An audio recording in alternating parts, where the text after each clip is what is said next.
토트넘은 토요일 밤 11시에 유로파 리그행 티켓이 걸린 빅매치를 아스톤빌라 원정에서 치릅니다. 케인이 인터뷰에서 컨퍼런스 리그라도 우승을 하는 게 의미가 있다고 했지만 누가 컨퍼런스 리그가 유럽 대항전으로 인정하나요? 토트넘 7, 8이 되면 첼시 11위가 더 나은 거나 다름없습니다. 모리뉴 감독은 그 어렵다는 메뉴를 유로파 리그 우승시키더니 로마 가서도 유로파 결승까지 올려놓을 준비를 하네요. 4강 1차전에서 레버쿠젠을 1대0으로 이겨놨습니다. 와, 모리뉴 진짜. 토트넘은 현실적으로 6위를 지키는 게 최대 성적인 상황에서 이번 아스톤빌라전 결과는 그 어떤 경기보다 중요합니다.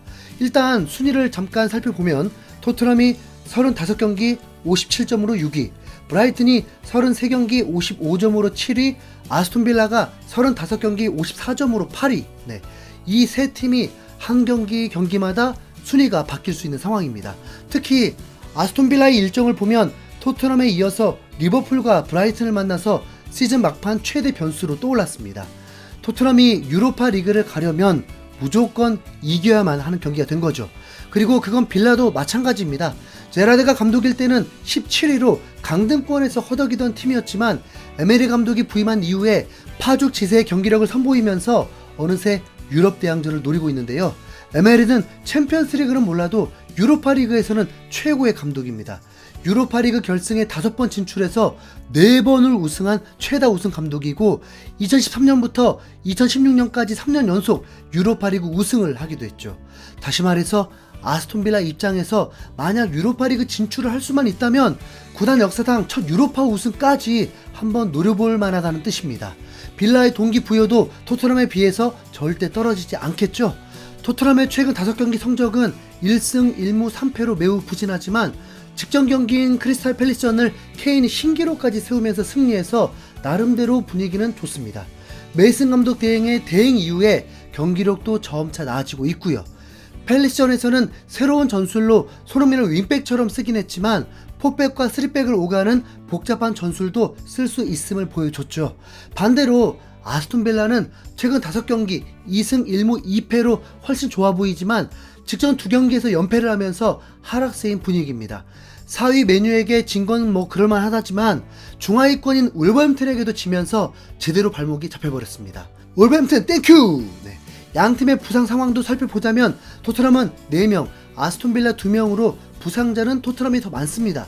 요리스, 세세뇽, 벤탄쿠르 이 3명은 확실히 출전이 불가능해 보이고 랑글레는 어깨 부상이라고 하는데 출전이 불가능할 것 같지는 않아서 이번에도 다이어를 안 볼 수도 있습니다. 원래 토트넘도 부상 병동 수준이었는데 비수마도 돌아오고 에메르송도 회복돼서 부상자가 확 줄어들었습니다. 반면에 아스톤빌라의 부상자 중에 스티어는 시즌 아웃이 확정됐지만 라이트백인 캐시는 출전 가능으로 보여서 실질적으로 한 명이 빠지네요. 아직 토트넘의 메이슨 인터뷰는 없지만 에메리 감독은 이미 기자회견을 해서 그 내용을 한번 살펴보겠습니다. 에메리는 토트넘전을 앞두고 굉장히 자신감 있는 모습이었는데요. 토트넘전을 굉장히 기대하고 있다. 최근 5번의 홈 경기를 모두 이기면서 유럽 대항전을 노릴 수 있게 됐기에 이번 경기도 기회라고 본다. 토트넘과는 승점 3점 차이밖에 나지 않는 상황이라 모두가 이 순간을 즐기고 있고 매우 좋은 날이 될 거라고 기대하고 있다라면서 최근 2연패는 원정이었을 뿐 홈에는 5연승을 달리고 있기 때문에 토트넘을 잡을 수 있다는 태도였습니다. 이런 자신감이 나름 일리가 있는 게 빌라는 지난 3월에 팰리스전부터 본머스, 노팅엄, 뉴캐슬, 풀럼까지 홈에서 치러진 5경기 연속으로 무실점 승리를 거두고 있거든요. 토트넘에게는 가슴 아픈 얘기지만 토트넘을 6대1로 박살낸 뉴캐슬마저도 빌라가 3대0으로 이겨버렸습니다. 게다가 올해 1월에 했던 1차전도 토트넘 홈이었지만 0대2 패배였고요. 뭔가 자세히 알아볼수록 토트넘이 불안해지는 건 기분 탓이겠죠? 에메리는 홈경기 5연승에 대해서 지난 맨유전과 울버햄튼전 2연패는 홈경기 분위기에 전혀 영향을 주지 않는다. 홈팬들과 함께라면 우리는 아주 집중할 수 있다라면서 홈 경기장의 분위기가 매우 뜨거워서 더 좋은 경기를 할 수 있다고 밝혔습니다. 토트넘이라는 팀에 대한 질문에는 경계심을 내비추면서도 여전히 할만하다는 대답을 했습니다. 챔스행 티켓을 노리는 팀이 7개다. 조금 어렵겠지만 우리도 마찬가지다. 토트넘은 지난달에 고전했지만 여전히 좋은 선수가 많다.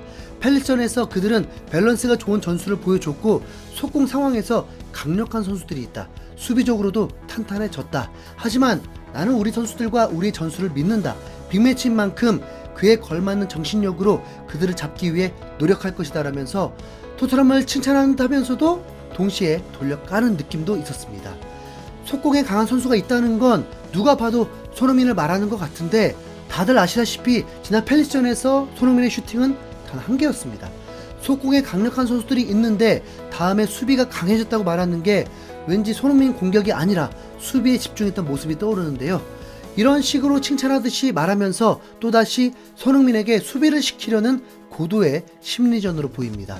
4월 이후에 4득점 1도움으로 완전히 공격력이 살아난 손흥민인데 팰리스전은 한번 실험했다고 치지만 빌라전에서도 뭐 그러진 않겠죠. 네. 토트넘의 가장 날카로운 창이 바로 손흥민이 달려나가는 역습인데 이번에도 윙백 역할을 맡기면서 수비를 시키진 않을 거라 믿습니다. 네. 아무튼 에메리 감독은 마지막에 손흥민도 아니고 케인도 아닌 예상 외의 선수를 언급하면서 맞춤 전술을 예고했습니다. 그 선수는 바로 포로입니다. 포로가 수비는 몰라도 공격적인 능력은 나름 괜찮죠. 매니저 원더골도 그렇고 지난 팰리스전 케인의 득점도 포로의 어시스트였습니다. 그 경기에서는 아예 윙백이 아닌 윙어로 출전했습니다. 에메르송이 오른쪽 풀백으로 포로가 오른쪽 윙어로 나오면서 새로운 시도를 했던 거죠. 실제로 포로가 어시스트를 하면서 경기를 이겼으니까 나름 성공했지만 위에 말씀드렸다시피 그 반대급부로 손흥민이 수비를 해야 했습니다.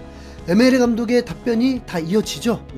맨유전은 비기고 리버풀전은 졌지만 토트넘의 공격력은 막강했습니다. 손흥민은 그 경기에서 2득점 1도움 맹활약을 펼쳤던 선수고요. 아스톤빌라 입장에서도 이 경기들이 더 위협적으로 보였을 겁니다. 하지만 굳이 직전 경기만 언급하면서 손흥민 케인이 아니라 포로를 칭찬한다? 이건 아무리 봐도 심리전이 맞습니다. 메이슨의 전술을 칭찬하는 듯 하지만 팰리스전에 썼던 전술을 쓴다면 손흥민은 또 수비수가 될 거잖아요.